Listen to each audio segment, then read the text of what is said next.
Good morning, everyone. Good morning. I'm Michael Hunter, and I'm president of Teen Wellness Center, and it's my pleasure to host this momentous event today. And I'm really appreciative of the number of people that are supporting this initiative behind the scenes as well as out front. People that have made the time to be here today, I really appreciate it. We have so many dignitaries to thank. I look out and I see Eric Doyle from Detroit Wayne Integrated Health Network and Brooke. I see Angela Hunter, whose brainchild it was to do juvenile restorative justice programming here at Team. Tony Policella and Pamela Lamb, who are the CEO and COO of Teen Wellness Center. Kim Worthy, who is the prosecutor who has worked diligently with us, and Senator Santana, Representative Carter, and a host of others. We really appreciate all that you're doing to make this our children first in the state of Michigan and putting them first. And we really appreciate that the Lieutenant Governor has taken it upon himself to do this here right in the heart of where we're treating the children and making sure that they get what they need. And so we really thank him and all of the Department of Health and Human Services and everybody who has just made it a point to know that our children are a priority.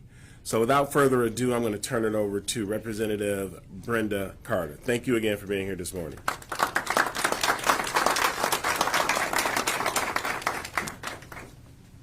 Thank you, Mr. Hunter. My name is Brenda Carter, State Representative from the 53rd House District.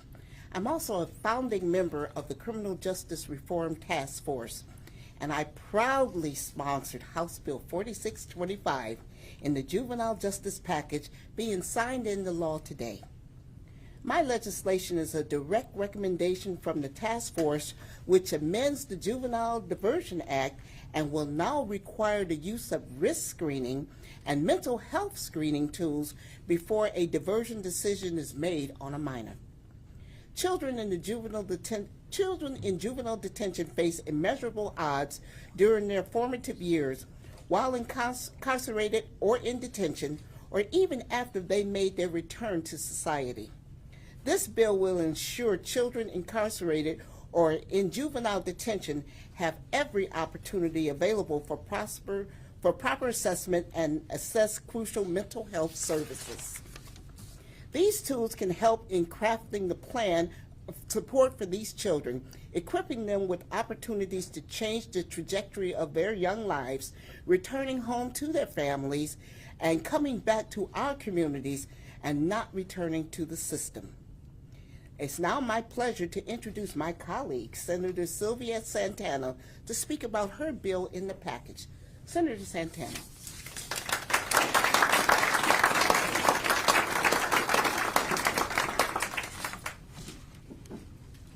Good morning, everyone gathered here today to celebrate the progress of our state. I extend my gratitude to all the stakeholders who are here today who played a crucial role in supporting the transformation of our juvenile system in Michigan and aligning it with national standards. This comprehensive bill package stems from a notion of addressing and restructuring the challenges faced by our juveniles when they appear before a judge or find themselves in a detention facility. As we stand here today, it's worth acknowledging that many of us, including some on this stage, may have faced troubles in our youth. The circumstances may have varied. Perhaps a neighbor, Mrs. Johnson, reported misbehavior, in my case. A call to the police station due to skipping school resulted in swift parental intervention. The sense of community played a pivotal role in the success despite minor offenses. However, our children today, and often their families, confront myriad of pressures, from financial concerns to uncertainties about their future. They grapple with the challenges of the digital age, navigating a complex social media landscape, and contending with the numerous factors that can lead to poor decisions. Recognizing this reality underscores the significance of the work we have accomplished in expanding the diversion opportunities for youth who pose no public risk. Establishing a public defense system that is clear, fair, and transparent is equally crucial. By prioritizing funding for community programs that provide treatment and support services, such as exemplary principles of what a proverbial village looks like. This stands in a stark contrast to the approach confining our youth to residential facilities, an approach that data has shown does not better our youth's outcomes. With the signing of these bills today, we are fundamentally altering the outcomes and the trajectory for our youth and juveniles in Michigan. Stakeholders have invested countless hours in restructuring, rethinking, and reimagining our system to align it with national standards and those and others states across this country. However, let's not rest on our laurels today. Today's achievement is a milestone, but our commitment should be to continue improving the system for the future of our youth. Together, let's ensure that we do not become complacent and continue to strive for a better, more equitable future for our youth and the citizens of Michigan. And now I'll turn it over to Kim Worthy, prosecutor.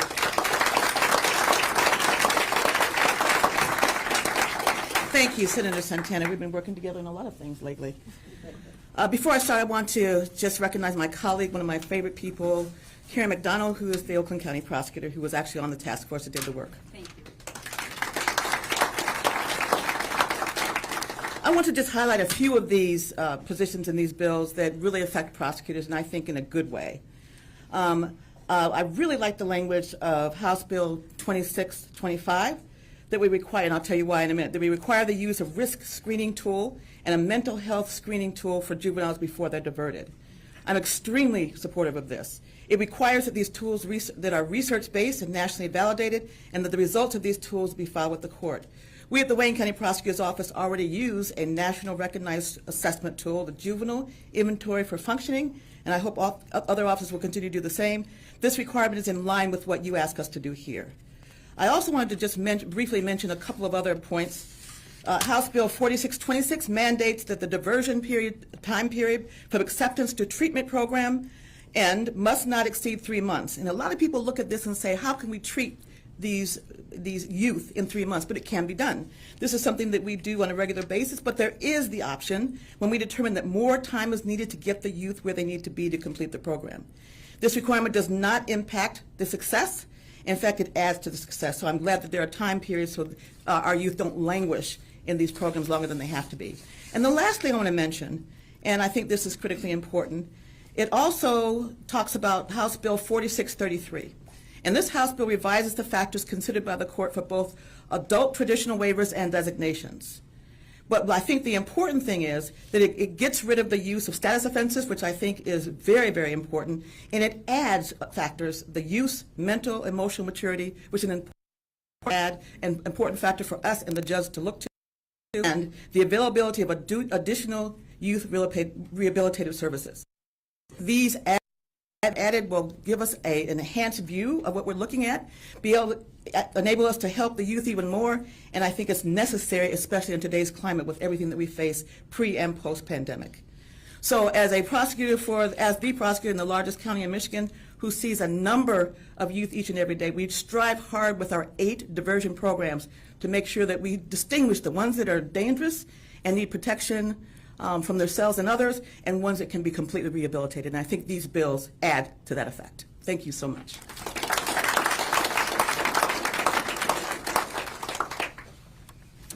Hello all. My name is Pyrrha Strong. I would first like to extend a great deal of gratitude to the Lieutenant Governor and his team, not only for providing me with this opportunity to stand before you all, but for the critical work that you all do for the youth. I remember how honored I was to have him as the guest speaker for our kickoff for the Michigan Juvenile Justice Advisory Council, where he shared his unwavering commitment to providing, sound services for youth impacted by the juvenile justice system. My name is Pyrrha. I have lived experience in the Michigan juvenile justice and child welfare system. I am now part of a generation of young aspiring leaders taking a stance on juvenile justice reform by utilizing my voice and lived experience to create a systematic change. I am currently a master's level social worker at Wayne State University, where I provide services through the CHAMPS program for students to increase college access and the graduation rates of youth with foster care and juvenile justice experience. I currently serve as the chairperson of the Michigan Juvenile Justice Advisory Council, also known as JJAC. The council consists of passionate young adult voices who have shared their experience and provide the department, the courts, lawmakers, and public with their perspectives and suggestions on how the juvenile justice system can be improved. I believe the critical work the state of Michigan has implemented through the current bills will certainly aid in improving Michigan's judicial system for young people and their families. Youth benefit and have equitable access to a continuum of services that provide resourceful opportunities in a safe, supportive, and respectful environment that honors the youth and their families. I believe that we are moving towards true change, and with the signing of these bills, we are creating various avenues for youth to be prosperous within the system. Our vision is one step closer to becoming reality. It takes all of us working together to put these reforms into practices: judges, lawmakers, or law enforcers, social workers, parents, and citizens. I stand before you knowing that none of this would be possible without the help of you, the Michigan Committee on Juvenile Justice, or those who spoke before me, and the Lieutenant Governor. It is with great honor that I have the opportunity, and I join you and welcome me introduce our Governor, Mr. Garlin Gilchrist.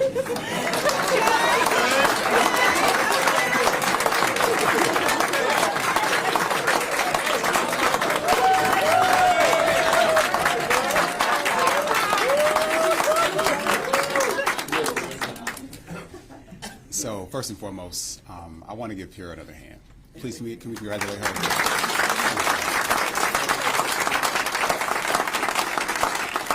It's not a trivial thing to tell your story, and it takes a lot of courage to use your story to create space and opportunity for others to be better. And her example, she is one of so many in Michigan who stepped up and told their story of their experience of what it was like to be connected to or to go through the juvenile justice system in Michigan. And because of their experience, they had unique insight into what it took to make it better. So it's really important to all of us who work together on this transformational set of legislation that I'm going to be signing into law today, that will really make a difference and lay a foundation for the future of the state of Michigan. And that's important because the truth is, every system that does not position children for success is a failing system. Let me say that again. Every system that does something other than prepare a young person to be successful is a system that desperately needs to be reformed. And that is what this whole effort represents. In 2021, Governor Whitmer created the Juvenile Justice Task Force and asked me to be the chair. She asked me to serve on this in this capacity to work with legislators like Representative Carter, who was in the task force, Senator Santana, Representative Sarah Leitner, and others who really stepped up to bring their legislative insight to how we can change the system for the better.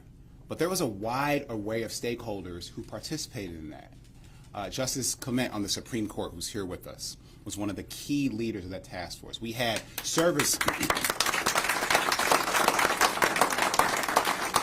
we had, importantly, young people who had experiences in the system. We had people whose family members, whose children had experience in the system. We had service providers at every level of government. We had law enforcement professionals. We had judges. We had attorneys. We had family advocates and youth advocates. We had diversion program providers and designers. We had every angle to look into this problem. And this task force came up with a comprehensive set of recommendations, both to the legislature and to the executive branch and state government, that would change the system for the better so that it would position young people to be successful. And it took care of a number of important things. One of them was fundamentally changing the way that we actually fund programs for diversion, fund programs for people to be successful. We had underfunded those for decades here in the state of Michigan, and with this significant change in how these financial resources will flow through this system, there will be better supported service providers. There will be better supported families who are providing opportunities for young people. And most importantly, there will be more rich services available to more young people in more communities across the state of Michigan. I spend time everywhere. Michigan's a really big state. 83 counties, 2 peninsulas. It takes like 19 hours to drive all the way through Michigan. I know that. But it's really sad that one of the things that every community has in common is challenges with the juvenile justice system. Every community has families and children who've been failed by the system as it existed previously. Every community has young people, for example, who were trapped in this system because they didn't have enough money to pay to get out of it. That's why we have bills in this package that eliminate fines and fees, because debtor's prison should not be a thing for adults, nor should it be for children.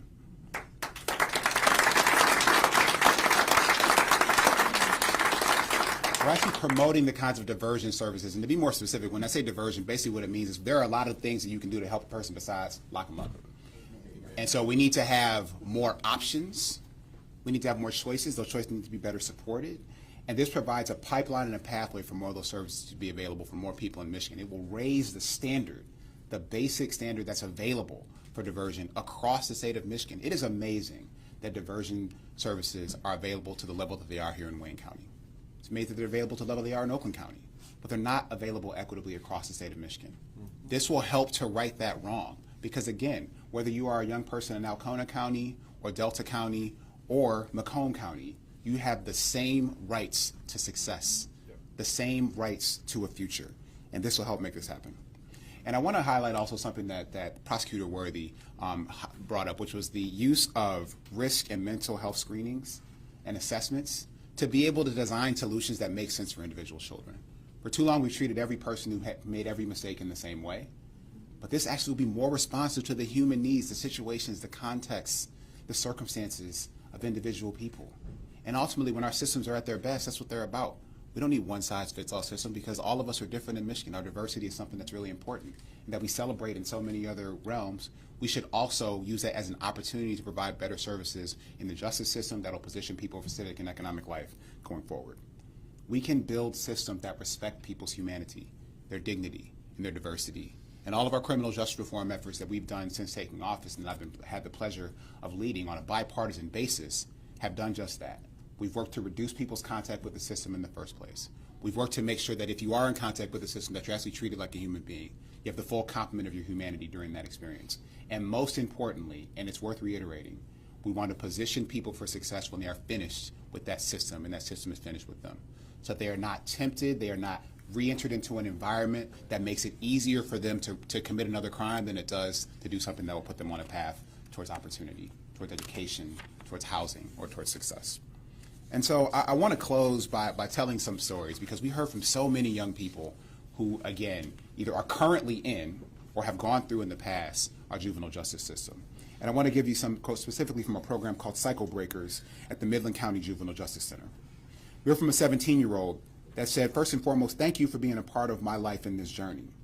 And now I can discharge past this grind of this system. You know, he wrote that, not one of y'all.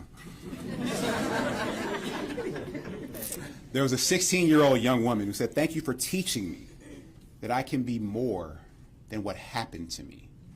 I mean, think about that, like not what she did, but what happened to her. Because when you think about it, if a young person makes a mistake, the question we should ask is like, what happened to that young person that led them to make that choice?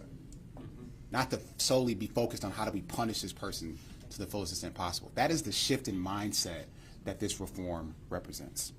The other 16-year-old says, I am into a new mindset. I'm proud of myself for who I am becoming. Let all the kids who are still here know that eventually you will be home and you will be successful. I couldn't say it any better myself. I'm so proud of this team that came together and does the thing that we do best in Michigan. When we make our mind up that we're going to solve a problem, that we're going to improve a system, that we are going to join the best parts of us to create the best future for Michigan, we are unstoppable. There's no problem we can't solve. There's no challenge we can't overcome. There's no mountain we can't climb. And so this package is yet one manifestation of that, and I can't wait to do more with all of you. Thank you, everyone, for standing tall for Michigan and getting this done. I'll let Simon.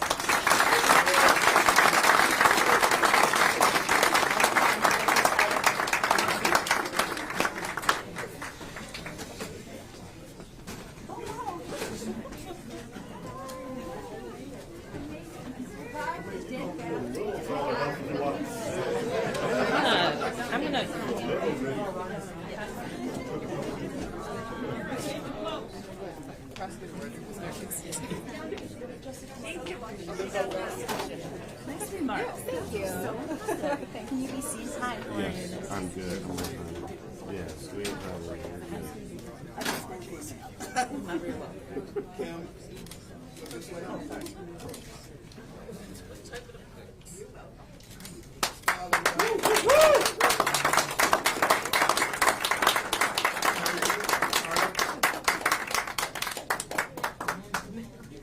Can everybody point at the paper for me?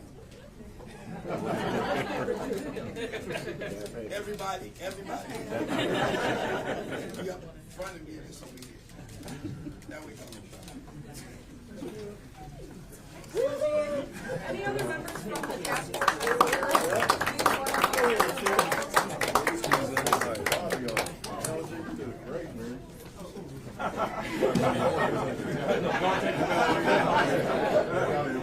to switch members of the task force here as well.